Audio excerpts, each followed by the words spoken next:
नीमक रोटी खाओ मगर बीवी मत पढ़ाओ। नीमक रोटी खाओ लेकिन बीवी मत पढ़ाओ। यूपी के एसडीएम ज्योति मौर्य और उनके पति आलोक मौर्य की जो कहानी है, वही कहानी आज बिहार के चंदन और सरिता की हो गई है।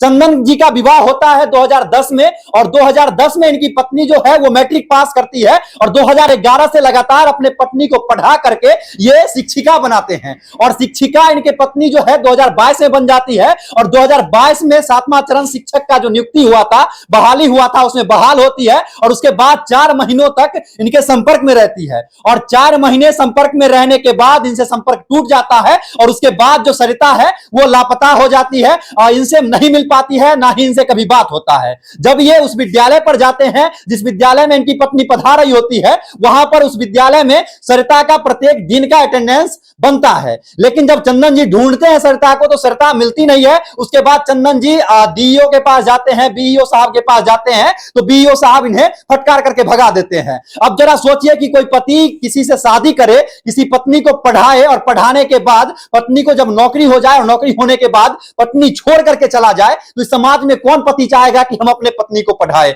अब जरा देखिए ना, सरिता और चंदन जी का ये दोनों छोटे छोटे बच्चे हैं और इस दोनों छोटे छोटे बच्चे को छोड़ करके आज जो सरिता शिक्षिका बनी है वो छोड़ करके चली गई।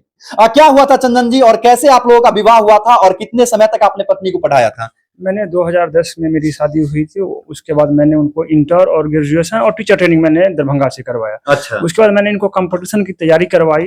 उसके बाद उनको 2022 में जो है शिक्षिका के रूप में जो जोरपुरा नूनफर पे ज्वाइनिंग की। अच्छा। उसके बाद इनका जो है कुछ दिन से यहाँ से आना जाना रहा। उसके बाद ये जो है साफे जैसे बदलाव आ गया और दुर्गा पूजा से वो न पता है कहाँ है जो मुझे नहीं मालूम है। अच्छा, कितने दिनों तक आपके संपर्क में रही थी जब नौकरी हो गई थी सरिता की? तो वही 4 या 5 महीना के संपर्क में रही थी। उसके बाद मेरा नंबर ब्लैक लिस्ट में रख दी। हाँ। और संपर्क गमे गमे टूट गया। उसके बाद जो है दुर्गा पूजा से न पते है। मतलब पत्नी आपकी नौकरी आप करवाए पढ़ा करके और उसके बाद आप ही का नंबर ब्लैक लिस्ट में डाल दी? जी। अच्छा, उनका फोटो है कोई आपके पास? हाँ, है मेरे पास। जरा एक फोटो दिखाइए तो, जरा सरिता जी का फोटो आप लोग देख लीजिए, क्योंकि एसडीएम ज्योति मौर्य का फोटो हर किसी के मोबाइल पर पहुंच गया। एसडीएम ज्योति मौर्य और आलोक मौर्य का कहानी पूरे देश को लोग जान गए, लेकिन बिहार की रहने वाली इस सरिता को जरा देख लीजिए। ये भी सेम ये जो यूपी वाली कहानी थी उसको दोहरा दी है। हो सकता है कि उससे पहले इनका कहानी हो गया हो, लेकिन शादी उनका भी 2010 में हुआ था और चंदन जी का भी शादी 2010 में हुआ था। आलोक मौर्य भी पढ़कर काम करके पढ़ा रहे थे अपनी पत्नी को और चंदन जी भी अपने पत्नी को खुद पढ़ाते थे और पढ़ाई के पैसे से पत्नी को पढ़ाते थे। क्या करते थे आप काम रोजगार? मैं कुछ दिन पढ़ाई किया, उसके बाद मैं मजदूरी खेती बाड़ी करने लगा। अच्छा। उसके बाद मैं किसी तरह उनको जैसे नौकरी लगवाई वो आशा से। हाँ। उसके बाद मैं बच्चे को अच्छे शिक्षा के लिए हॉस्टल में डाल दिया। हाँ। दोनों बच्चे को। हाँ। और मेरा आर्थिक स्थिति इधर आके खराब हो गया तो मैं बच्चे को घर ही पे जो है शिक्षा दे रहा। अच्छा, सुनने में आया कि आप विद्यालय भी चलाते हैं? हाँ, एक छोटा विद्यालय खोल रखा हूँ। उसी में जो कब से चलाते हैं? 2018 से। मतलब पत्नी के पढ़ाई में उस विद्यालय का पैसा का प्रयोग किए थे? नहीं, 1 रुपया नहीं। अच्छा, मतलब मजदूरी करके पट्टी को पढ़ाया? मजदूरी करके। अच्छा। स्कूल में मुझे लॉस गया। मुझे स्कूल से बेनिफिट नहीं हुआ, जमाना था, नया स्कूल था, इसीलिए नहीं हो पाया। अच्छा चंदन जी, मोदी जी का एक वाक्य है बेटी पढ़ाओ बेटी बढ़ाओ। उन्होंने ये नहीं कहा था कि बेटी पढ़ाओ बीवी पढ़ाओ। आपने गलती किया है, अब अफसोस हो रही है क्या? हाँ, मुझे बहुत अफसोस हो रही है। मुझे जो है इस तरह का नहीं पढ़ाना चाहिए था। मुझे बहुत अफसोस हो रही है।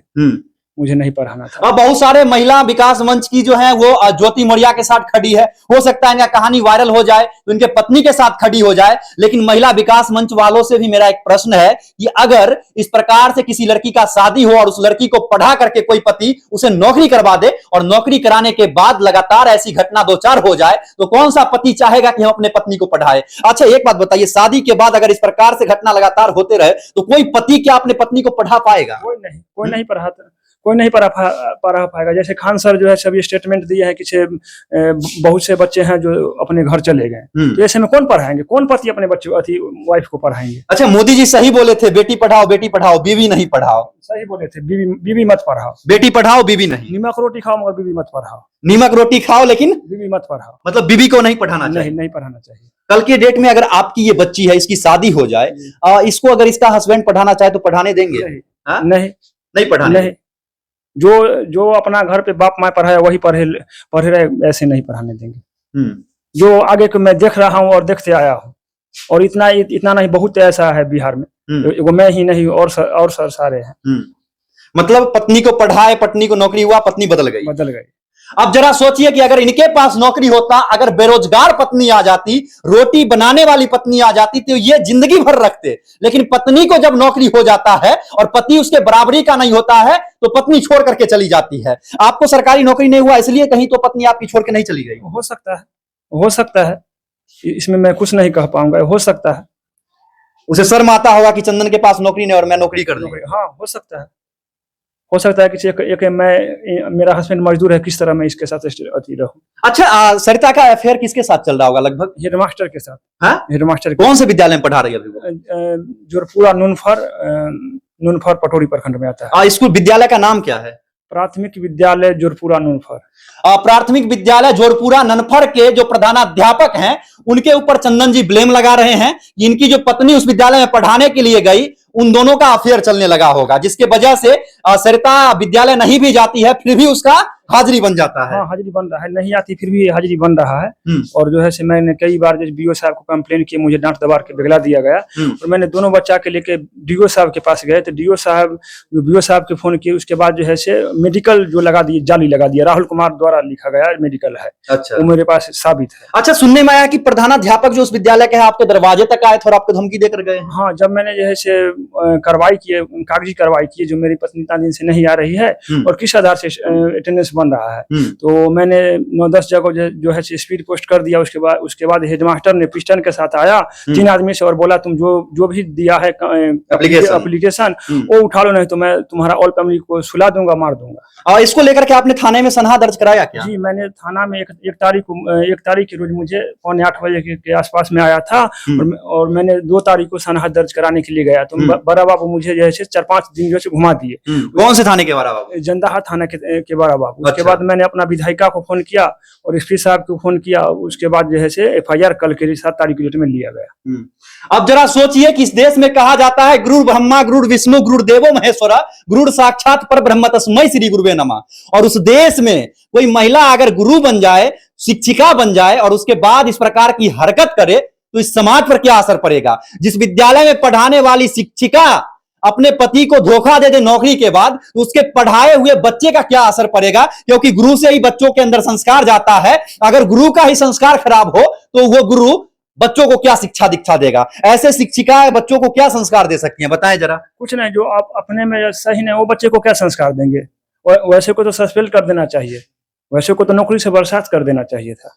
बिहार के शिक्षा मंत्री जी डॉक्टर चंद्रशेखर जी, जरा इस प्रकार के शिक्षिका पर भी ध्यान दीजिए और उस शिक्षक पर भी ध्यान दीजिए जो अपने पत्नी को धोखा देता हो, और वो ऐसे शिक्षिका पर ध्यान दीजिए जिसको पति पढ़ा करके सरकारी नौकरी करवाया हो और नौकरी होने के बाद पति को धोखा दे करके उस विद्यालय में पढ़ा रही हो और विद्यालय में पहुंच नहीं रही है, बस पढ़ा रही हैं कागज पर। ऐसे शिक्षिका को सबसे पहले आप लोग सस्पेंड कीजिए, टर्मिनेट कीजिए, क्योंकि सस्पेंशन के बाद फिर से नौकरी हो जाती है। लेकिन आप लोग अगर टर्मिनेट कर देंगे तो कहीं ना कहीं आने वाला भविष्य जो होगा हमारे बिहार का बचेगा। हमारे बिहार का भविष्य यूपी की तरह नहीं होगा। जिस प्रकार से यूपी में एसडीएम ज्योति मौर्य है, उसी प्रकार से बिहार में शिक्षिका सरिता है। शिक्षिका सरिता जो है, अब इस बेचारे भोले भाले पति को धोखा दे करके जब नौकरी हो गया तो किसी और के साथ शिफ्ट हो गई। ऐसे लोगों को इस समाज से बाइकआउट करना चाहिए। ऐसे अगर औरत हमारे समाज में रहेगी तो कहीं ना कहीं आने वाला समय में हर एक पति, हर एक लड़का शादी करने के बाद अपने पति को कभी नहीं पढ़ा पाएगा। क्या चंदन जी?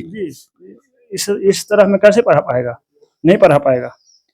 अच्छा, अगर सरिता आपके घर आ जाए तो रखेंगे क्या? किस आधार से रखें? जो महिला जो है मेरे यहाँ से दुर्गा पूजा से न पता है, तो क्या मुझे भी तो इज्जत प्रतिष्ठा है, समाज है, किस आधार से? वो अगर कहीं और खुश रहे तो मुबारक हो, कहीं खुश रहे, कोई जरूरत नहीं है, मुझे नहीं चाहिए। तो ये है चंदन जी का हालात। मोदी जी कहे थे बेटी पढ़ाओ बेटी बढ़ाओ। अब इस प्रकार से लोग बेटी को पढ़ाएंगे, बेटी को बढ़ाएंगे, और शादी के बाद लड़की के पिताजी जिद करेंगे कि मेरे बेटी को पढ़ाओ। तो कोई पिता कैसे पढ़ाएगा भाई साहब, अगर पढ़ाने के बाद नौकरी हो जाता है? आज इनके अंदर क्या बीत रही होगी ये यही जानते होंगे, क्योंकि ये जब समाज में निकलते होंगे तो इनसे हर कोई प्रश्न करता होगा कि चंदन तुम्हारी बीबी आई कि नहीं आई।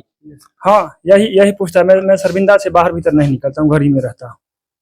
मतलब डिप्रेशन के शिकार हो गए। डिप्रेशन के शिकार हो गए। शर्म करो। ऐसे ऐसे शिक्षिका अगर किसी विद्यालय में है तो प्रधानाध्यापक सबसे पहले वैसे शिक्षिका के ऊपर नोटिस जारी करे और बीईओ साहब नोटिस जारी करे कि पहले अपने पति से जाकर के मिलो, तब जाकर हम तुमको इस विद्यालय में एंट्री लेने देंगे। खैर, उनका ये अधिकार है, सरकारी नौकरी हो गई है, वो तो जाएंगे ही।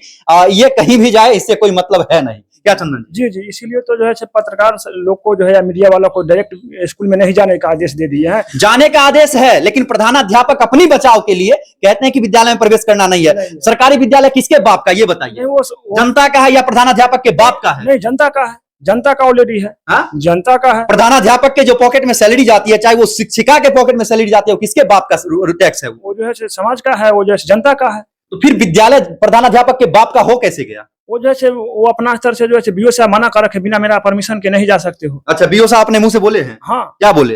इसे बिना परमिशन के कोई भी विद्यालय में नहीं जा सकते हो। अच्छा, हाँ। समाज का व्यक्ति जाकर के विरोध कर दे तो? हाँ, समाज के व्यक्ति कर सकते हैं, मगर मीडिया वाला नहीं जा सकता। बिल्कुल जाएगा। नहीं, यही है। तो ये आज की हालात है। आज इनके पत्नी ने जो इनके साथ किया है, कल हम लोग उस विद्यालय में जाएंगे तो वहां के प्रधानाध्यापक बोलेंगे पहले बीओ साहब का लेटर दिखाओ। तो भैया जी, किसी भी प्रकार की कोई लेटर नहीं होती है। आप लोग अपने मन से एक लेटर बना लिए हैं कि विद्यालय में कोई भी मीडिया तंत्र, कोई भी पत्रकार, कोई भी समाज का व्यक्ति बिना आदेश प्रवेश नहीं कर सकता। विद्यालय पूरे समाज के बाप का है, विद्यालय पूरे बिहार के जनता का है, क्योंकि जनता के दिए हुए एक एक पैसे से बना हुआ वह विद्यालय है, जिसमें बच्चे जाकर के पढ़ाई करते हैं, खास करके सरकारी विद्यालय। मैं निजी विद्यालय का बात नहीं कर रहा हूं। बाकी इनकी जो कहानी है, ज्योति मौर्य और आलोक मौर्य जैसे सरिता और चंदन जी की कहानी हो गई है। आप लोग इस वीडियो के बारे में क्या कहना चाहते हैं, कमेंट में अपनी राय जरूर देंगे। मिलते हैं अगले एपिसोड में, तब तक के लिए जय हिंद, वंदे मातरम।